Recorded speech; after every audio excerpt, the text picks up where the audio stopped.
If you're the person who goes quiet for a few days, no explanation, no warning, and no good answer when someone finally asks where you went, this one is about you, and you already know how it looks from the outside. You go quiet, and people read it as cold, distant, like they did something. There is no version of the sentence "I just needed to not exist for a bit" that sounds normal out loud, so you've never said it. By the end of this, you'll know what you're actually disappearing from, because it isn't the people, and the thing you're avoiding has a name. Start with how it begins, because it never begins as a decision. There's no moment where you sit down and choose to withdraw. What happens is smaller than that. A message arrives, and you look at it, and you know exactly what it needs from you. 3 sentences, warm, interested, and something in you says, "Not right now," so you leave it, and leaving it feels like relief. Then a second one lands. Then the first one becomes older, and now answering it requires an apology as well as an answer, which makes it heavier, so you leave that too. And by the third day, there's a small pile of people you owe something to, and the pile itself is the reason you can't start. You're not ignoring anyone. You're standing on the other side of a door that got harder to open every hour you didn't, and notice where the dread actually lives. It isn't in the people, it's in the object. The phone goes face down, not switched off. Face down, which is a very specific gesture, because it means you still want it near you, you just don't want it looking at you. You check it sideways, quickly, to see how bad the number has got, and the checking makes it worse, and you do it again 40 minutes later. Here's the part that makes no sense until you see the mechanism. You can scroll for 2 hours on the exact same phone you cannot answer a single message on. Same device, same hand. The difference is that consuming asks nothing of you. Nobody in a video needs you to arrive as a particular person, but a message with your name on it does. And that's the whole cost. It isn't the typing. It's that you have to show up as somebody, and somebody is currently unavailable. So let's look at what's actually happening, because the usual explanations don't hold up. It isn't that you don't like these people. Often you love them. It isn't conflict. Usually nothing happened at all. And it isn't laziness, because in the same week you'll do difficult things for strangers without blinking. Here's what I think it is. Every relationship you have carries a quiet ongoing obligation, not a big one. The obligation is to be the version of you that person knows. Think about that for a second.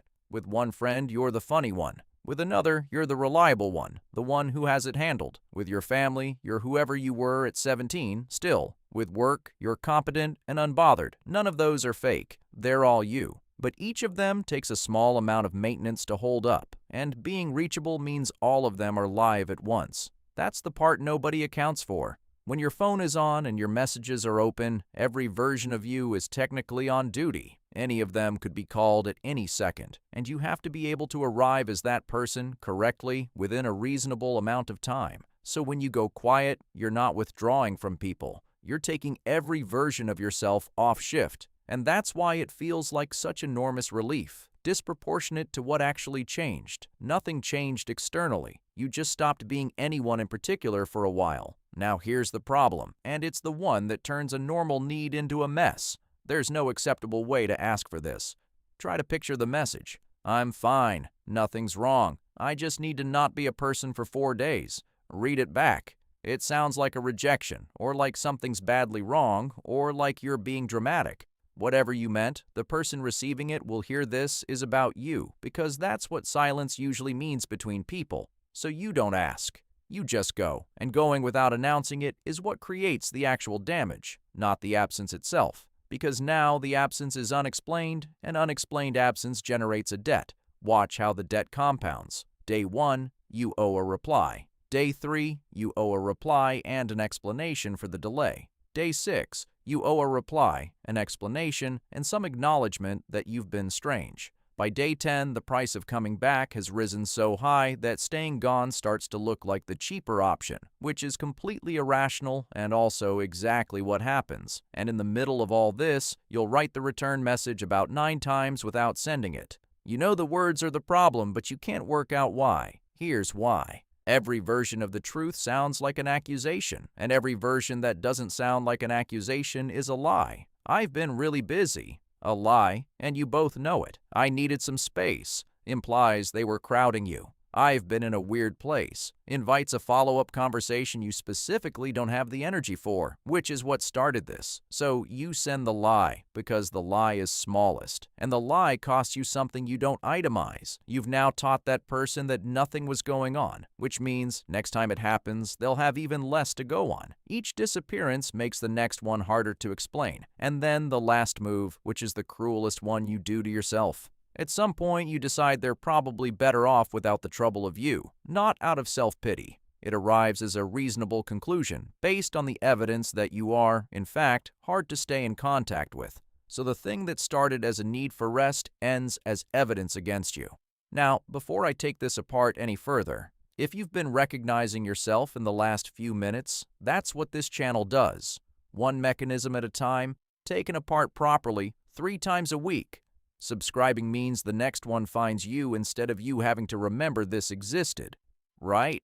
There's a mismatch at the center of all this, and it's worth stating plainly because it's the whole misunderstanding. What they experienced, you went cold. What you experienced, you stopped performing. Those two things happened at the same time, in the same silence, and neither person can see the other one's version. They're reading abandonment, you're reading maintenance, and because you never explain, the gap never closes, and it slowly becomes part of what people believe about you. And there's a cost here you almost certainly aren't counting, because it doesn't announce itself.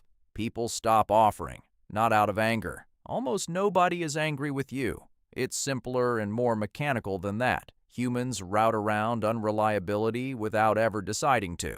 You get invited a little less. You're the one they'll tell afterwards rather than ask beforehand. Nobody makes that call consciously, and if you ask them, they deny it, and they wouldn't be lying. It just gets slightly easier to plan things without you. And then you notice the thinning out, and it fits perfectly into the story you already had. You conclude you were right, that you're difficult, that people drift from you, that this was always where it was going, when actually you're looking at the residue of a rest system that nobody ever explained to anyone. Now, there's a layer underneath the rest, and it's the one I actually wanted to get to. Ask yourself what else in your life gives you rest that requires nobody's permission.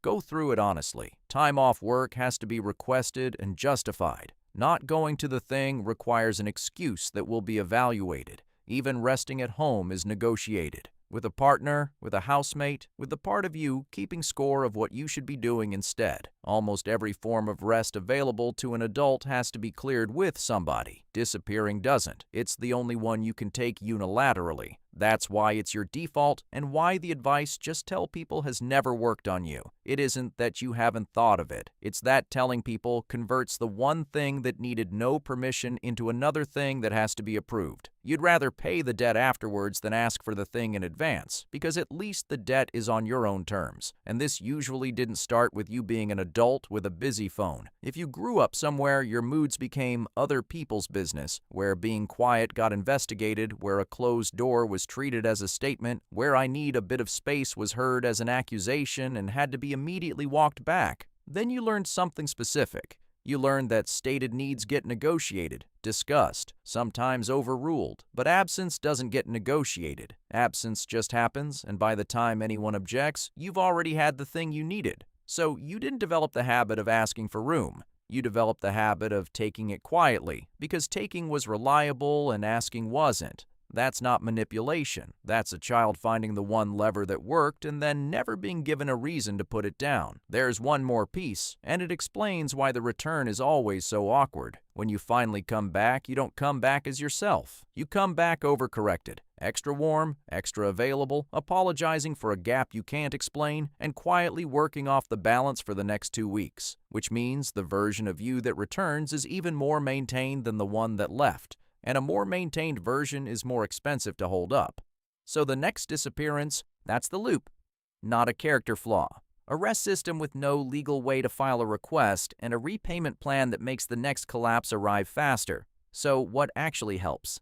And it isn't stop disappearing because the need is real, and I'm not going to tell you a real need is a bad habit. The move is much smaller. You make the disappearance announced instead of silent. One sentence sent in advance to the 2 or 3 people it would otherwise damage. Not an explanation. An announcement. I go quiet sometimes for a few days. It's never about you. You'll be back around Thursday. Look at what that sentence does. It doesn't ask permission, so it doesn't cost you the one thing you were protecting. It removes the guessing, so nobody has to construct a story about what they did wrong. And crucially, it deletes the debt in advance. When you come back, there's nothing to explain, so returning stops being expensive. Same disappearance, same days, none of the wreckage. And it converts something you've been carrying as a defect into something that's simply true about you, stated calmly. That's not a small difference. Most of what makes this pattern painful isn't the absence. It's the private conviction that the absence makes you a bad friend. Send it once, to one person, and watch what they say. In my experience, the answer is almost never what you're braced for. Most people are relieved to be handed an instruction manual for someone they care about. One honest note before the end. There's a version of this that isn't rest. If the quiet stretches into weeks, if you're not resting in there but sinking, if getting up is the problem rather than answering messages. That isn't a maintenance issue, and it doesn't respond to a well-worded text. That's worth taking to someone whose job it is to help. And doing that isn't an admission of anything. 3 of these a week, if you want them, because you were never disappearing from the people who care about you. You were stepping off a stage you never agreed to be on, in the only way you were ever given, and the exit doesn't have to be silent to be yours.